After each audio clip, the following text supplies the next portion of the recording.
Hmm. So, mayroon ito, yan. Tapos ito, pag tanim nyo po is, gawan nyo po ng palugit sila. Hello, magandang araw po sa lahat. Ito po, tinatago ko rin po ito kasi pwede rin po gamitin kung mayroon kayong buto, dito nyo po ipapa-seeds. Dito pinapatubo. Kaya hindi ko po yan tinatapon. So, ganyan dito, ito. Ayan, sinisiksik ko lang. Ganyan po. Pagtanim.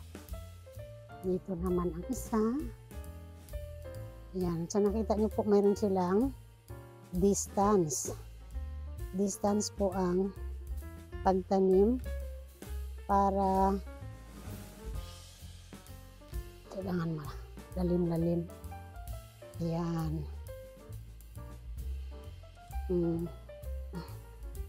At tapos po kasi meron akong dripper, kaya hindi po mahirap sa akin.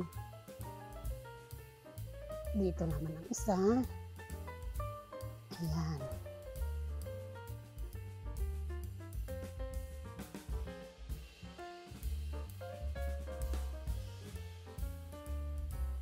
Tapos ito naman ang lettuce. Ayan, mabilis din po ito lumaki.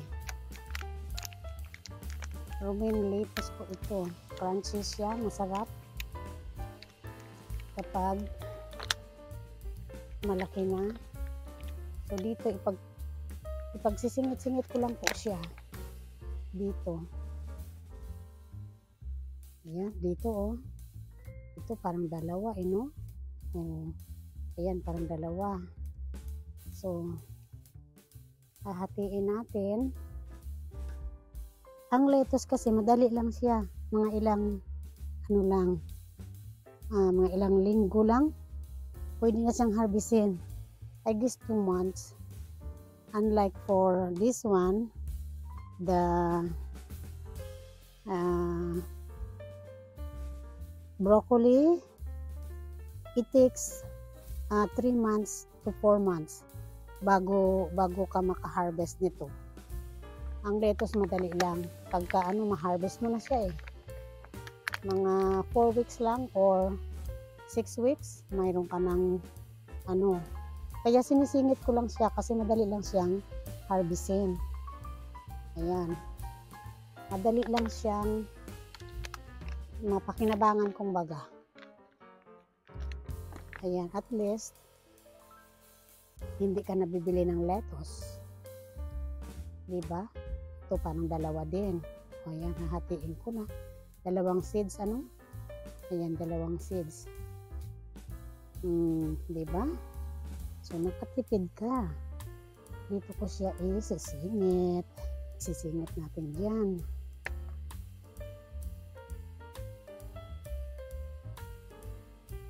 Ito naman tayo sa kabila.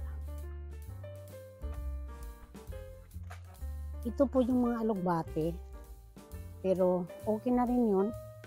Kasi ito malapit yan sila mamamatay kapag mag-winter na. Ito po, mga 2 weeks na ito, yung celery. Ayan. Pero okay lang din. Kasi ito pag tumubo na, pwede nang i-harvest. Ayan po. So, marami po akong natanim ngayon. Ito parang Ito parang din. Tingnan nga natin, parang hindi siya maganda, Ay, sige, itanim ko na lang buo dito. Dito ko siya itanim o kaya dito. Dito yung may tubig. Ayan. Kasi, yung panahon ngayon, gustong-gusto ng lettuce yun. Ngayon dito. Hindi lahat ng lettuce gusto ang malamig na panahon. Yung iba naman na lettuce, tumutubo po sila sa kagaya ng mga iba-ibang variety kasi ang lettuce Tumutubo sila sa fall o spring. O, ayan. Tapos mayroon pa ako ditong isa. Kunin natin,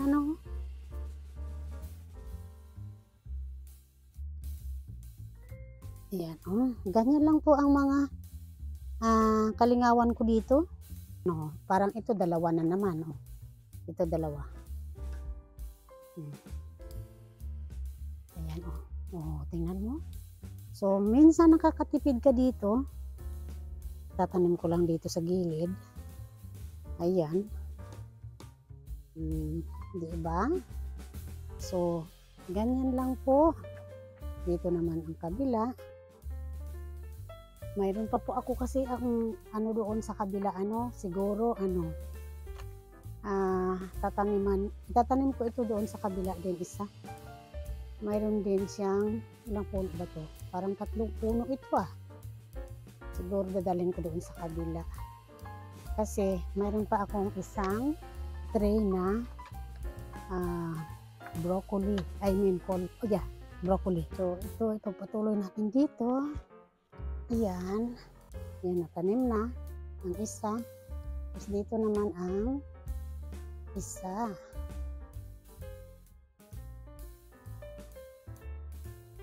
Tapos itong dalawa, dalhin ko po doon sa kabila kasi may space po doon. Tsaka ito. Pero for the meantime po, dito muna tayo, magtanim tayo ng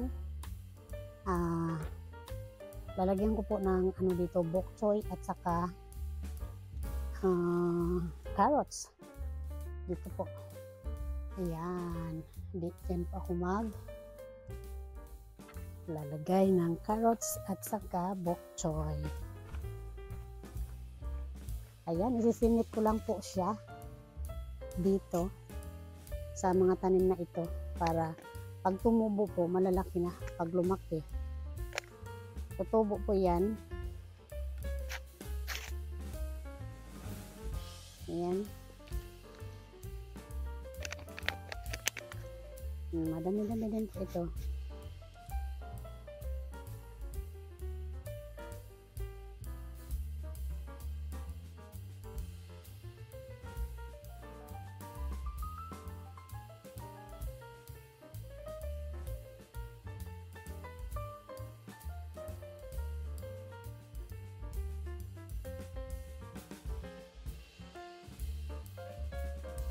So, ayan po ang ating pagtatanim sa ngayong araw na ito. At sana po nag-enjoy kayo ngayong araw na ito sa ating video. Maraming salamat po sa panonood at magkita-kita po tayo sa susunod ko pang mga vlog. At maraming salamat po sa sa inyong suporta sa mga kababayan ko. Maraming salamat at sana po mag-comment kayo below. Mag-comment po kayo at mag-subscribe po.